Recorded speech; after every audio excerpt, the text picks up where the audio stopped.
if you're ever going through something in your life and you feel like a little advice from somebody outside the situation would be good, DM Dilemma, perfect for you. Slide into our DMs, ADAMNALLISON on Instagram. It's Y101. And Too Good Gail says, I can't get a read on the guy I just started dating.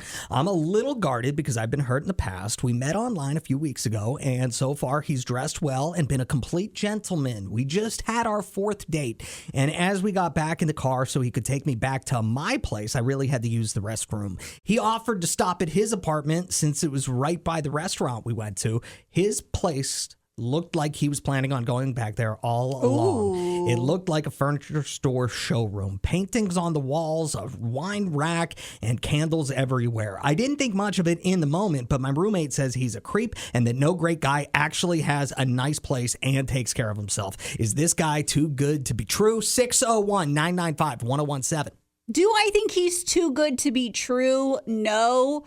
Do I think he might not be a good fit for you? Yes, because it sounds like who Gail is looking for is that guy who's like always going to be the gentleman and always going to, So far, 4 dates in, he's done that. Well, he has, but it sounds like the plan, because if he's like, they end up back at his place and there's all these candles and everything looks all nice, that means that this whole time he's thought that there's a chance that could happen. And not only did he think that there was a chance that could happen, but he did the whole like rom-com high school TV drama thing where it's like, oh, I've got flowers and candles set up and it's going to be so romantic. Like, that's either in adult relationships, either that sort of thing is going to happen on dates or it's not going to happen. I don't want to go to a guy's place and there be flowers and candles and lights. And like, ew, why are you trying so hard? When we're right, we're wrong. When we're wrong, we're wrong. This is unfair to say this about this guy. First of all, this is date 4. Okay, right? So if he's the type of guy who is going to manipulate the whole situation with the candles and the paintings and the clean place, there's no way he's going to wait 4 dates before he unveils his apartment to this woman,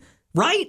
Like, there's no way he would go on the 4th date if she hadn't seen the apartment on one of the first 3 dates. This is a good dude, and Gail's going to lose him if she keeps listening to her roommate. I don't know. I think he's playing the long game, and I think you at least got to keep your eyes open still. Game. Like, I'm not saying don't ever go on a date with him again, but this might be the guy who is playing the nice guy. So I was just looking at Tam's response to the DM dilemma. So Gail went out on 4 dates with the dude.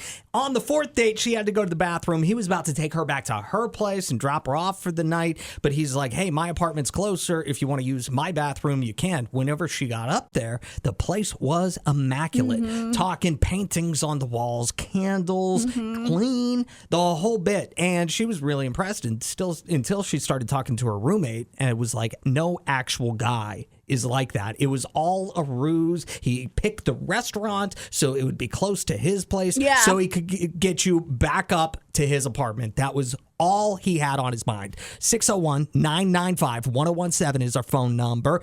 And we want to know what you think. But Tam said, okay, maybe I'm confused. Is she complaining because his apartment's clean and nice? I know if I know somebody's coming over to my house, I'm going to have my house spotless, neat, and candles lit just for the aroma of them. I'm confused. What's the issue here? Well, the issue was there were no plans to go back to the apartment initially. So that was the problem. That's why the roommate is throwing up red flags. I mean, I'm not totally on the roommate's side that like no guy could have a clean apartment, no guy could dress nice, but I'm in the same camp as Izzy. Like, I might be too jaded. She says, haha, I feel her. I also get suspicious if they seem too nice. Sometimes nice is a trick, sometimes it's not, and it's hard to tell, but bad guys have ruined class for other men. 601-995-1017. One more text. It says, this guy's putting forth an effort to be romantic. If she's going to question that, she isn't good enough for him. Run, dude. Oh, I don't agree with that. No? Like, I don't know. Yes, there's an effort putting forth to be romantic, but that might be a little creepy. Good morning, Mildred. Mildred, what would your response be to going up to a guy you're dating's apartment and it being perfect? What would that be a red flag for you, Mildred? Baby, no. Listen, this lady, she needs to let him go. he is never going to treat her the way that she feels on the inside that she should be treated, which is mistreated, baby. And she's going to ruin this man. Oh, she's going to take a good man off the market and not treat him right. Yeah. Mildred, I'll get your number Allison? off the air and give it to Gail so she can send it to this guy. Okay, baby. You are welcome. Thank you for the call, Mildred. Appreciate you. Mary and Clinton, what would you say about this whole thing? I would say he's darned if he does and he's darned if he doesn't. Yeah. That's exactly what I'm saying. Do you have any friends that you could hook this guy up with the nice apartment and the candles and the paintings? I don't have many single friends. Sorry. All the good ones are taken. Well, do you have any girlfriends you don't like that much? Just kidding. Mary, have a great day. Thanks for listening. Y'all too. Bye-bye. Bye-bye. Adam and Allison in the morning.